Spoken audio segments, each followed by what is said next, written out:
Hey everybody, time to make a new video. So today we'll be exploring our new family car, and this is also Michelle's new daily driver. So go over a little bit about the thought process of choosing this one, some of the other competition we considered, and so on and so forth. So this is our 2024 Toyota Grand Highlander. It is a hybrid XLE. So here's where we are. So April 15th, tax day, Michelle and I went to a Toyota dealership. They had just got this in stock, and we just wanted to take a test drive, get a feel for the vehicle, and then depending on how we liked it, maybe consider trading in her 2020 SI towards this.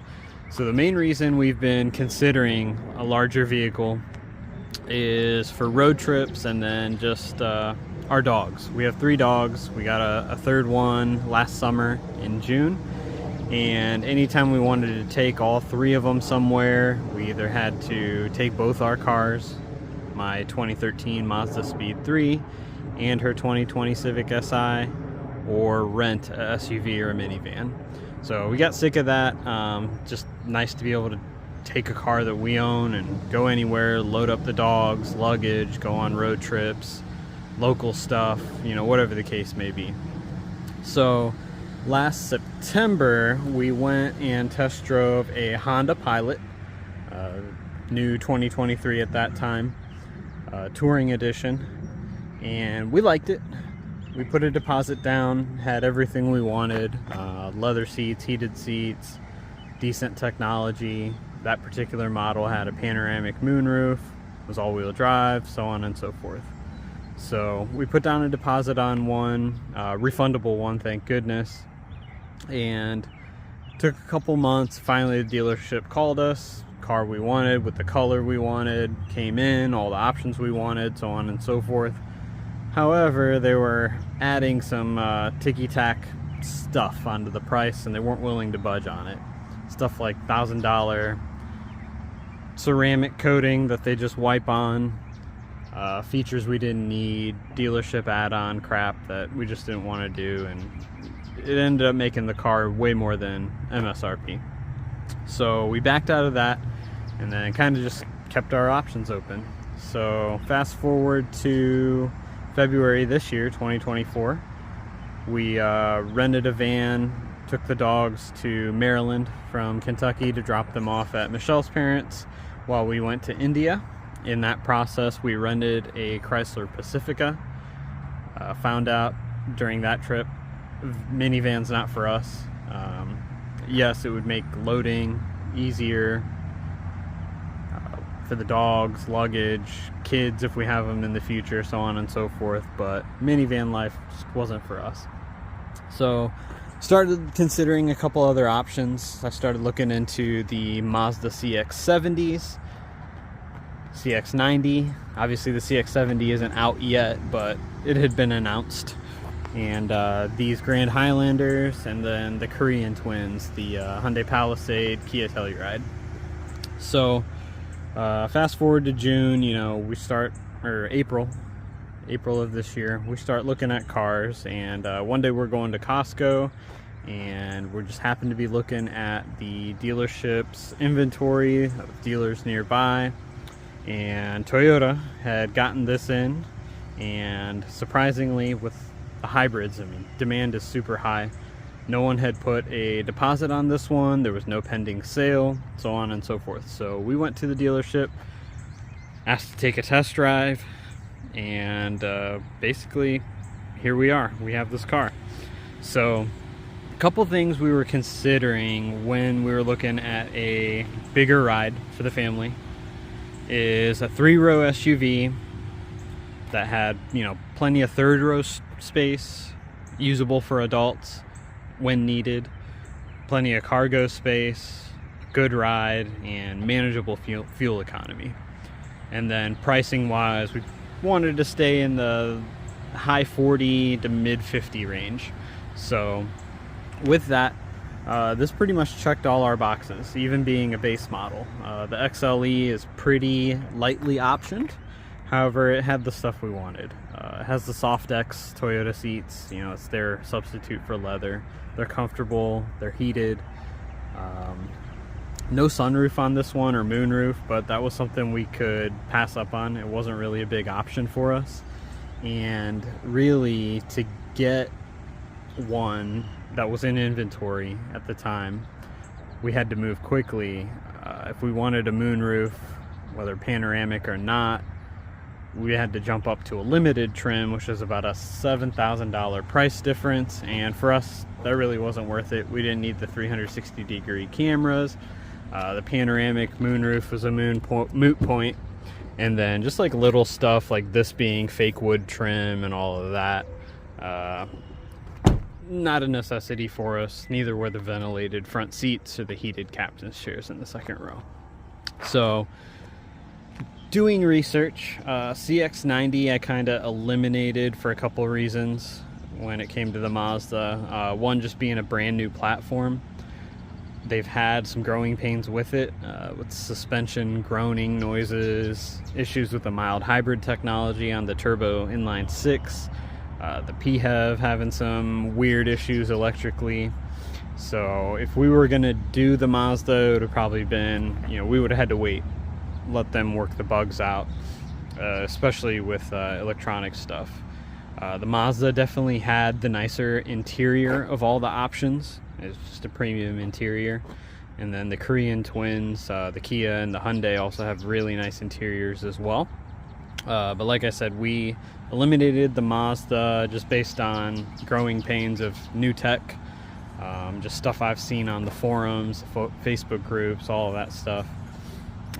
Eliminated the Korean cars, didn't want to mess with Hyundai or Kia because of the oil consumption issues that they've been having with their engines, and then just the hassle with the warranty process, how strict they are about everything being dealership maintained. And then just a lot of people are waiting on replacement motors, or they're just being told to deal with burning a quart of oil in a very short period of time and just constantly refilling it. So those were eliminated, and basically came down to this after the test drive.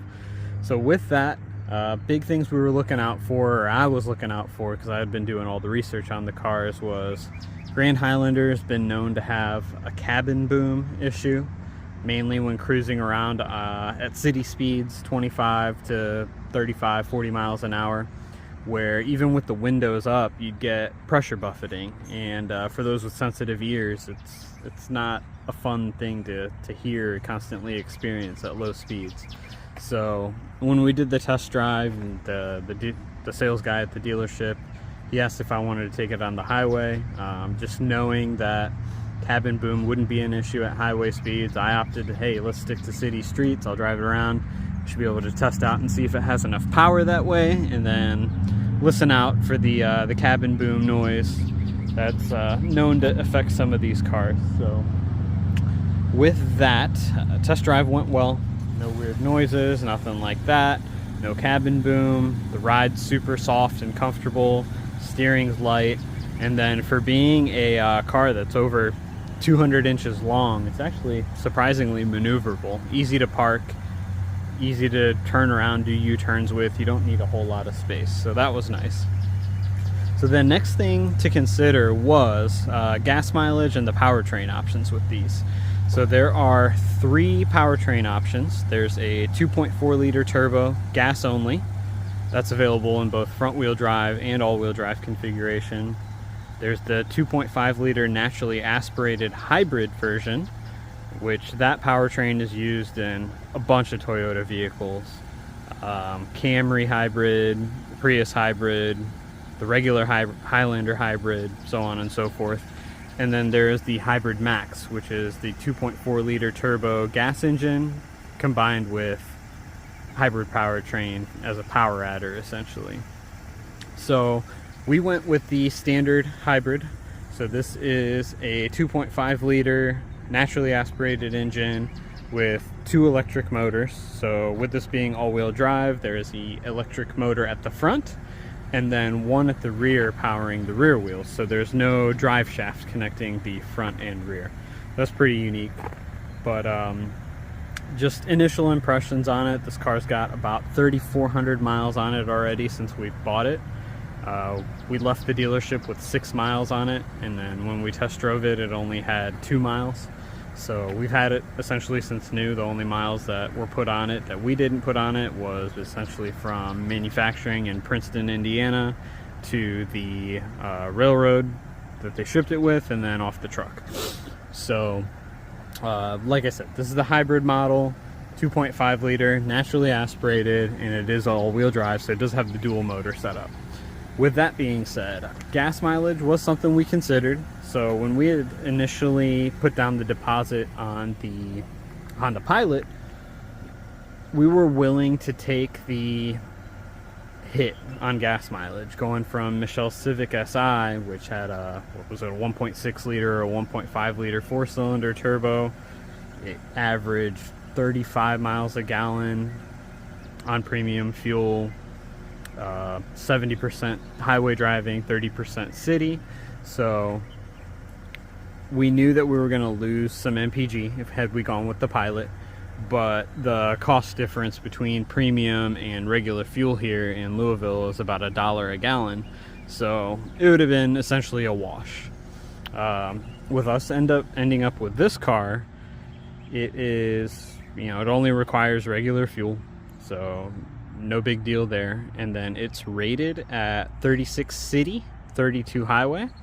And with our driving habits being essentially 70% highway driving and 30% city, we are, at least according to the dash, averaging 34 mpg on this. Now, we all know that that's not the most accurate measure. However, just doing the manual calculation, when filling up, it's actually reporting lower than actual. So we're typically averaging about 2 miles a gallon higher than what the dash readout is. So for a nearly 5,000 pound 3-row vehicle, that's pretty impressive. This has a 17.8 or 17.2 gallon tank. And this is one of the things I don't like about this particular vehicle, is that Toyota is extremely conservative with the distance to empty and the low warning, or the low fuel warning for these cars. So like I said, it's over a 17 gallon tank. However, if you drive it to where, you know, the low fuel light comes on at about 50 miles till empty, if you go to 0 miles to empty and then go to fill it up, it takes about 12 gallons, maybe a little bit more, somewhere between 12 and 13 gallons. So essentially, with this being a 17 gallon tank, there's over 4 gallons left in reserve. So I don't know why Toyota is so conservative with the readout on that.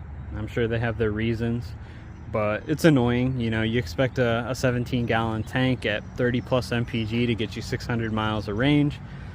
Readout always tells us 500. Granted, I know that we could probably drive 100 miles past 0 to empty and be fine. However, that's one of those things, not knowing exactly how much is left. If you run a hybrid vehicle out of gas, you can't just fill it up and start it. It's got to be towed to the dealership and hooked up to OBD2 with whatever software they have to get it started again. So dealing with that, like I said, it's a minor annoyance. You know, 12 gallons getting us 500 miles in a car this big, that's excellent. I can't complain about that. But it'd be nice to use closer to 15 without having to worry and knowing when the tank is actually close to empty when it comes to that kind of stuff, especially on road trips if we're in rural areas, not near a gas station, so on and so forth. So that is that. Other than, you know, the initial driving impressions of it just being comfortable, easy to drive for its size, it does the job. It's not slow by any means. It can get out of its own way. It has no issues merging onto the highway or anything like that. Plenty of torque from the electric assist from the hybrid system itself. Toyota doesn't have a combined torque output for these. They rate it at 243 horsepower combined, and then the ICE engine puts down about 172 foot-pound of torque. And then I imagine with the front and rear electric motors, it puts down a significantly higher amount than that. Just knowing how big this vehicle is and just the way it drives and accelerates, it's definitely not underpowered by any means. So other reasons why we bought this car obviously was storage space and just the ability to haul our 3 dogs around, as well as some luggage. So getting into the storage space, this is with the 3rd row up, which we usually have the 3rd rows folded down. Toyota claims that you can fit 7 carry-on size bags back here. It's definitely ample enough for grocery shopping. We can usually fit everything back here without having to fold the 3rd row down. We just got these little crates that we use when we go to Costco. Fold them up, load everything in these boxes, and we're usually pretty good on that. A couple extra things while I'm back here. This car did have a port installed tow hitch. So this one is rated for 3,500 pounds of towing. The Hybrid Max 2.4 liter turbo with the hybrid setup, those are rated for 5,000 pounds.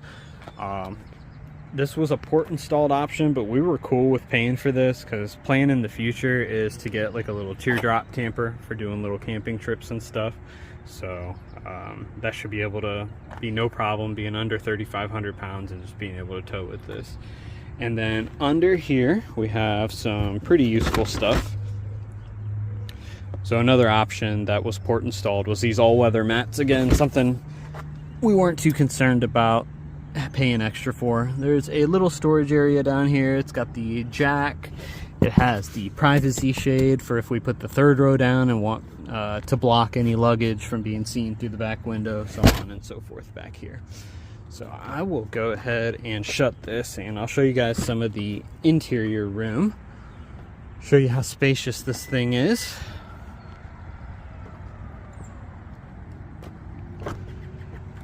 So our model has the 2nd row captain seats. There is a bench seat available, so you can seat up to 8 people, only in the lower trims. If you go the platinum trim, it's only available in the captain seats, and then the limited, most of them come with captain seats in the 2nd row. Some very rarely have a bench. Don't mind the mess in here. We have our dog hammock here that we use, and I just moved it out of the way just to film this video. So 2nd row, this is with the driver's seat position for me at 5'8", 5'7", somewhere in between there. You can see this is with the seat all the way back. I have a pretty decent amount of room, and then we are able to slide these back and forth with a pretty decent amount of range. So this is seat all the way back. I can easily fit my legs under here, cross my legs, have plenty of room if I need, you know, so on and so forth. You have easy controls here for the 2nd row climate control. You can turn it on and off, of course, adjust the fan speed and temperature up and down. USB ports for pretty much everybody. There's 3 USB Type-C ports up front, 2 back here, and then 2 more back in the 3rd row. We have our integrated cup holder here, where the pass-through would be, and then obviously our 2nd seat. Back here, 2nd row does get peasant blockers, so that's kind of nice if you need some extra shade. And then you do have your air vents up top as well. So 3rd row, and this is one of the main reasons we bought this vehicle, was for the storage capacity. It has just under 100 cubic feet of storage with all the seats folded down. That's actually about 10 more cubic feet than the Sequoia, which is their full-size SUV, so kind of impressive. 3rd row seat, super easy to get access to. You'll see there's a lever here, and then there's multiple ones on the side as well. So for folding down the seat, easy. It slides forward. I'll get back here.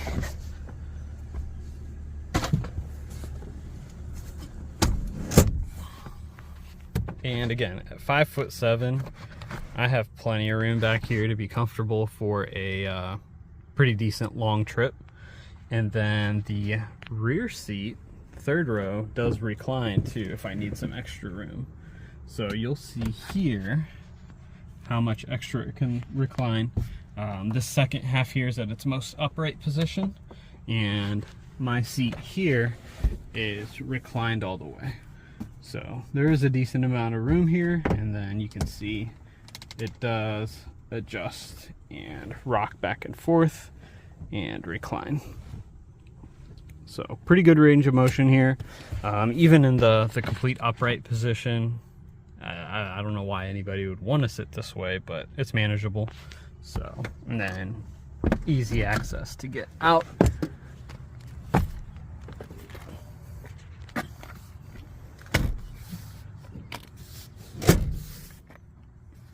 Now, if you do want to fold the seats flat, if you're going to be hauling stuff or whatever, pretty easy steps here. See, you have your recline and your fold down and your sliding front and back, so easy. You just hit 1 and then 2, and it'll fold pretty flat there. And then obviously if you want, you can even fold these flat from inside. So here's everything back up with the hammock for our two smaller dogs. They are 45 and 28 pounds respectively, so they fit fine in the second row by themselves. And then our big boy is about 90 pounds. If he's riding alone, we throw him in the second row. If not, the girls who are smaller go in the second row, and then we'll fold this down and he can chill back here. Like I mentioned, for the third row, there are USB ports on each side, and then everybody gets 2 cup holders as well. So convenient, you know. There's, I think, 7 USB-C ports and 13 cup holders in this car. So definitely good for anybody that's got family, kids, moving people around, so on and so forth. Aside from that, last thing I wanted to show you guys was up front. So us having the XLE model, we don't have the full 12.3 inch gauge cluster that's digital. This is a 7.3 inch digital cluster in the middle, and then the sides are standard. I don't know if they're quite analog, but they're LED lit. Shows any relevant information, what mode you're in. I typically drive this car in sport. Michelle typically does normal. There's an eco and a trail mode as well. As you can see, well, the car's been idling this whole time and it had to kick on the gas engine, so our average is down to 33.9. We have the 12.3 inch infotainment display. It has wireless Apple CarPlay and Android Auto, so, and that seems to work well so far. And then obviously you do have the wired option as well if that's giving you any issues. Super easy to use. My main thing is loving that they still have physical controls for all the HVAC, and you can control the rear climate from up front too, so you can turn it completely off, or if I want to make it cooler back there, then up front I can change the temperature and the fan speed, all that stuff from back here. Or we can only allow, if we want, HVAC for up front and leave the rear off. So storage wise, plenty of space up here. 2 large cup holders, and then a little additional storage space here, like you can fit a Stanley cup, other crap.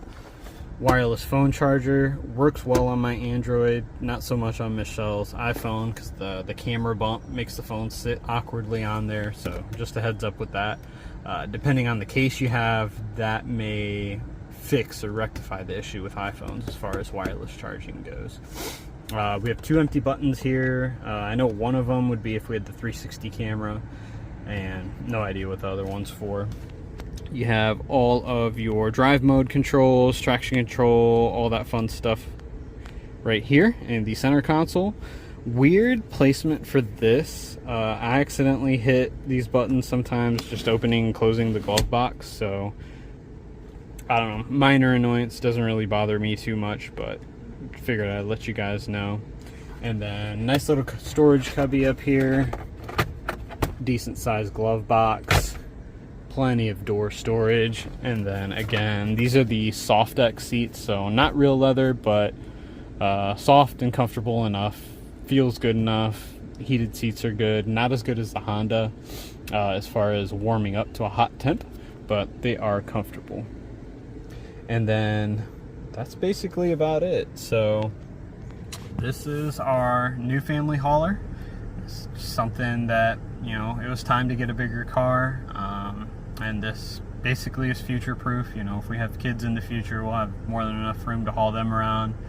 Our pups, good road trip car, gets excellent gas mileage, and it's not too boring to drive. Obviously it's not the funnest car in the world. You know, if we wanted more power and didn't care as much about the gas mileage, we could have got a hybrid max, but again, you know, that's spending 7, 10, 12 grand more than we did on this. So overall, happy with the decision, and if anything comes up or just anything more that I think of, we'll do another video. See you guys. Alright, there's one annoyance that I forgot to mention, so I will end it with this. Toyota, what the hell is going on with your key fob situation? This has been ongoing essentially since COVID. I know I've seen the issue with the new gen Toyota Tundras, and then it's affecting the Grand Highlanders as well, and I'm assuming other Toyotas. But no other competitor, I don't think, is facing these issues. You know, had we bought the Honda Pilot, it would have came with 2 keys. Had we gotten the Mazda, it would have had 2 keys. Any of the Korean cars, it would have come with 2 keys. So Toyota gives you 1 key fob. The key fob's actually black. This is a case that Michelle has hers in. And then they give you a valet key, the little part that slides out the bottom of the fob. But they don't give you the second fob at time of delivery. They claim it's a chip shortage, but I don't know. No other manufacturer is doing this, where they don't give you 2 keys at time of delivery. And then they tell you you'll get a notification in the Toyota app in a couple months telling you to come pick up your second key and get it programmed.